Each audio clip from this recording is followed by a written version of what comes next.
In 1492, Christopher Columbus wanted to sail to India but landed in wrong shore. In 1497, Portuguese King Manuel I sent navigator Vasco da Gama to find sea route to India. Why always Europe wanted to find a sea route to India? Is that just for gold and spices?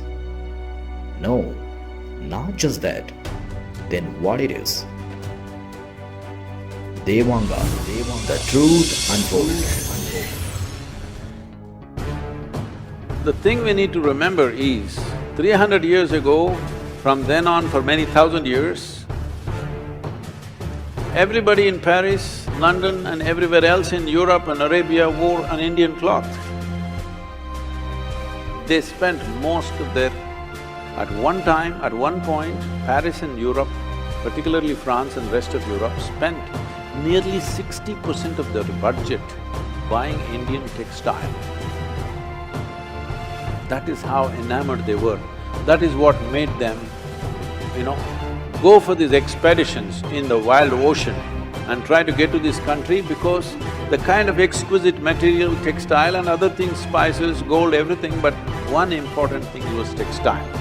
Indian textile industry has been considered one of the finest textile industries of the world from ancient times. It is believed that India became the golden sparrow in the past because of the textile industry. The world's finest cotton and silk cloths were mainly made by skilled Devanga weavers.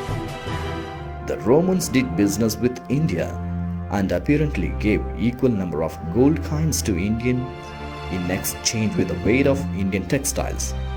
In fact, in the Roman Empire, there are debates recorded by Pliny the Elder of Roman senators complaining about the amount of the Roman Empire's gold that was being sent off to India because of the tastes of Roman women for Indian muslins, linens and cotton.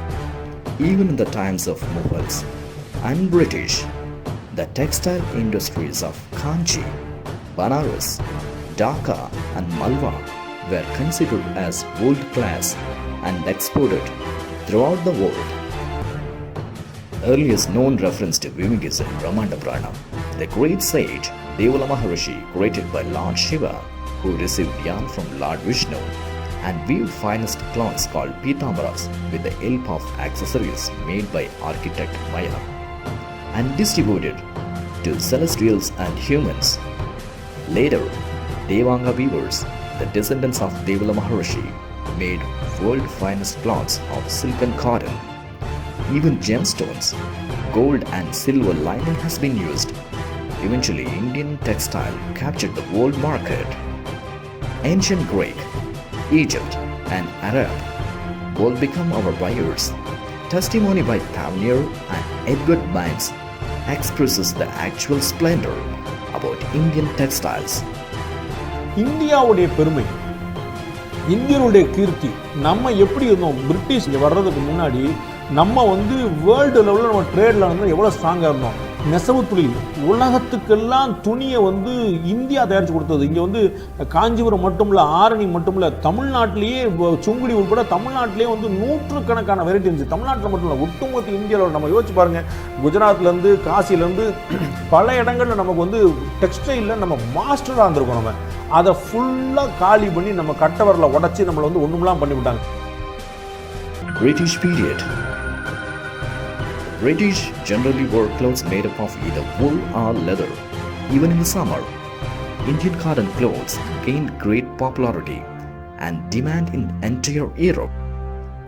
Due to this, an act was passed in 1700 against the import of any such fabric from India, Persia and China. All the goods seized in the process were to be confiscated. People wearing Indian clothes were attacked, and even the houses with any of such cotton materials found were damaged. However, the law or violence could not hold back the people using Indian cotton cloths.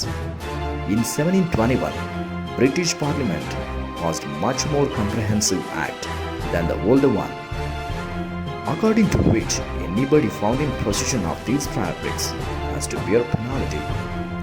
Also, British business houses planned to destroy Indian weavers and clothes systematically. They have started thinking about making machines for this industry. The innovation of spinning mill took more than 3 decades, between 1733 to 1765.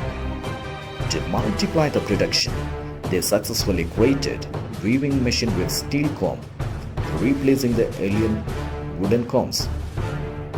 At the same time, they imposed several taxes on Indian weavers to destroy indigenous textile business of India.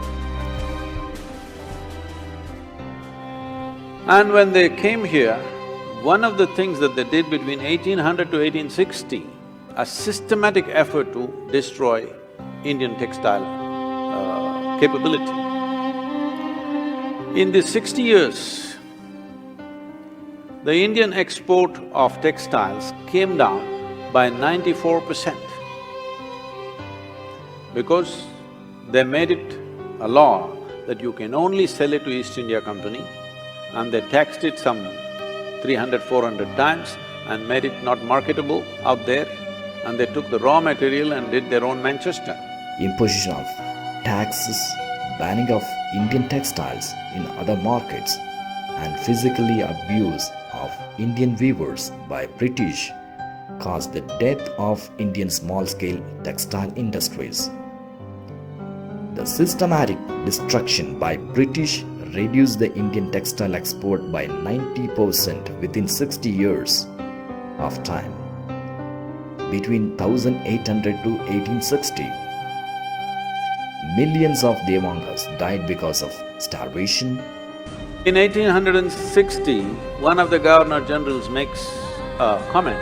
He says, "The fields of India are bleached by the bones of hand weavers, because in that season, nearly 4 million people died because their livelihood was taken away."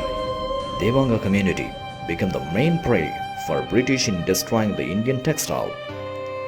The community lost their craft, land, wealth and families, started finding safest place in the form of migration. In the name of free trade, the British came in and destroyed the free trade that had made India a leading exporter of textiles. The British soldiers smashed the looms so people couldn't practice their craft. They imposed punitive duties and taxes on the export of Indian textiles while lifting duties on the import of British cloth, and they achieved a captive market at the point of a gun. This is not exactly free trade, as you can imagine. Cities like Murshidabad and Dhaka in the subcontinent were depopulated. In one notorious incident, weavers had their thumbs cut off, so when the looms were repaired, they couldn't weave again. Textiles were systematically destroyed as an industry by the British. Due to poverty and lack of education, their origin, history and the pride about the craft were forgotten. For centuries in migrated land made them localites in dialects, rituals and practices. Now greatly the connection between the community with different languages is no more. Current community guru, Hampi Hemakota Gayatri Pita, Sri Sri Dayanandapuri Swamiji is battling to bridge this gap. Now only 15% of clothes are manufactured in India by 44 million weavers. 120 distinct type of Indian weaving is now extinct. It's time for Devanga community to wake up and feel proud about their origin, history, community and the craft. Community need to join their hands as one single great community with no differences of languages,